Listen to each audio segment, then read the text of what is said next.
once again, I tried to debate whether to talk about this or not. Because once again, it's like with the Kenny King thing. So many people said, "Oh fuck, you really eviscerated that guy, but I didn't know who the fuck you were talking about." And and so I'm giving him publicity and I'm telling people who he is. But unfortunately now, who he is, like he's Joey Ryan, a professional wrestler. They know him as the wrestler that did the dick spot. They won't ever really see him again unless he does another dick spot that goes viral. And the second dick spot, as we know, never goes viral. Isn't that a rule? It might very well be. I don't follow these things as much as I guess I need to. Yeah. So did you see the video itself, or did you just hear about it? Because I watched the video after the fact. Because here's the thing. It's the problem. People were saying, "Did you see the dick spot?" And I didn't want to because I knew it would make me mad. So I said, "No, I didn't see the dick spot." And somebody tweeted a picture, not the video, but a picture. And actually, since not knowing what the dick spot was, it looked like that he was fucking the guy in the ear. I didn't know the guy had clawed his dick.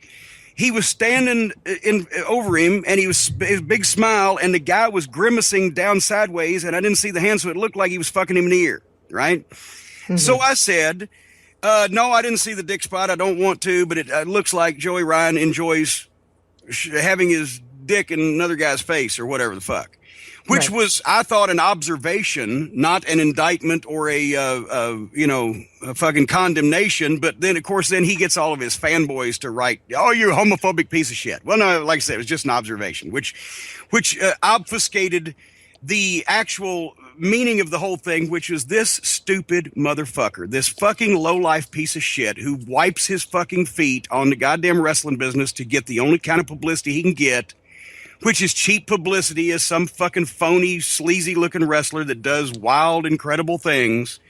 And there are already like 2 or 3 T-shirts made about this particular incident, and they're selling like hotcakes. Of course they are selling like. Of course, hotcakes aren't that popular anymore. But anyway, what he did was the wrestler gets a claw on Joey Ryan's dick, and then Joey Ryan strains like he's trying to take a shit and wins the test of strength. The guy goes to his knees and grimaces, and then Joey Ryan gives a big ooh, and the guy takes a big flip bump. The dick had flipped him off, right? And it just, once again, is so phony and so embarrassing. Underneath, preliminary wrestlers like that are never going to work for big companies or be in main event positions or be stars, actually. So they try to do anything that they can do to get noticed. I understand that. They try to do the big dives or the crazy bumps or the outlandish gimmicks or whatever. But when a guy does something like that, not even trying to make something look legitimate, something that's just about a half a step away from wrestling the fucking Invisible Man, right? Something that embarrasses the business, disrespects people in it, past and present, makes it harder to get people to take it seriously enough, spend money on it. It hurts the legitimate talent in the business, so one outlaw fucking clown can be known as the wrestler that did the dick spot. That's why I'm offended. That's why I'm fucking offended. And once again, opinion was divided on this, Alice. If you can believe it. Okay, I understand the fucking issue we just debated. But the opinion was divided on this between the adults, basically, and the children that don't get it. But some of my favorite comments, I will mention, Mark James said to me in person, he said he should be shot with a dull bullet. Dr. Tom Pritchard said it was a sad day for the wrestling business. Various Twitter comments that I jotted down here somewhere. A complete embarrassment, utterly fucking stupid, blasphemy. And Joey Ryan's picture is what the police use for online escort bus. But a couple of people. And I know, and you can tell they're the ones with they got their picture is an egg, or they have 4 followers, or they've got 79,000 tweets and they're following 82,000 people, but they've only, got 6 followers or whatever. But one guy said, "Why are you upset? The most positive mainstream coverage wrestling has had in years." Positive mainstream coverage from the coverage was, look how silly and phony that shit's gotten.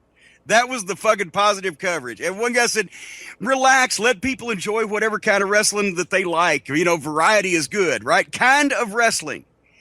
Let me ask the children out there in my mostly adult audience, are we so far fucking removed from what this shit was, what it was invented to be, what it is meant to be, what gave it a reason to exist in the first place, that what this fucking piece of shit Joey Ryan did is now a kind of fucking wrestling? And more importantly, to you people who somehow don't see anything wrong with this, it's like watching people sodomize a fucking puppy dog on the side of the road, and people are just walking by like there's nothing wrong with this. Why do you think that this shit is somehow popular? You keep saying, well, it's because this kind of wrestling is popular now. Why do you say that these people are making money doing this? Why? Because they're not. And it's like I live in a bizarro world where somehow it's me ranting against something that's acceptable and successful. Now that the network is showing Mid-South Wrestling and Crockett and World Class and whatever, go back and look at the crowds and see how much more excited they were 30 years ago. Look at the size of the crowds. TV tapings at high school gyms in the 80s drawing a couple of thousand people. Arena shows drawing tens of thousands of people. The wrestlers were making more money than anybody now except for some of the WWE guys. The TV ratings were 10 times what they are now. The number of promotions, live events, spot shows, multiple times more than now. Every indicator of business was time and again better than when they presented the fucking shit as serious instead of as a fucking comedy bus with dick spots and super kicking 8-year-olds and fucking women beating up men. So, you fucking Einsteins, you simpletons out there, look at the facts. Look at the figures. Look at what I have personally eyewitnessed in almost 40 years of working in this business at a high level. And then you explain to me, you bunch of Stephen fucking Hawkings with your 4 followers and a picture of an egg, what's right and what's wrong with your variety in fucking wrestling. And preliminary wrestlers that piss all over my profession in front of people can kiss my fucking dick. And see, I'm not homophobic. After all about that, because I'm welcoming them to kiss my fucking dick. Joey Ryan, you fucking idiot. If you'd have walked in a goddamn locker room 30 years ago after you'd done something like that, they would have had to identify you by your dental records by the time that the fucking boys got finished with you.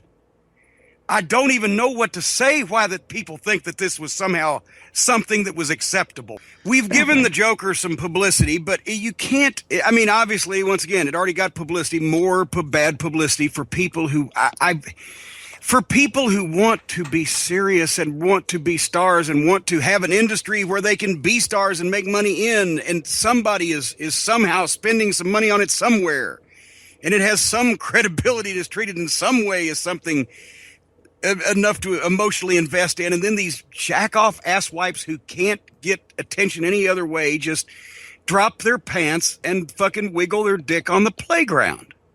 And fuck you. and you know, and I'll be honest, you know, the Young Bucks, I like those kids as kids. They do stupid shit like super kicking the fucking 8-year-old, but they're nice kids. But this fucking asshole, and he's not even a good athlete, and like the Bucks are great athletes. They do shit that they shouldn't do because it exposes the business, that anybody could live through it and everything. But at least it takes talent to do that shit. This guy didn't even have any fucking talent. So it's easy for me to fucking tell people what a dick he is, but no pun intended.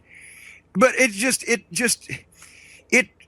it's a shame. It is a fucking shame that people like this are letting the business these days just because of what's happened to it.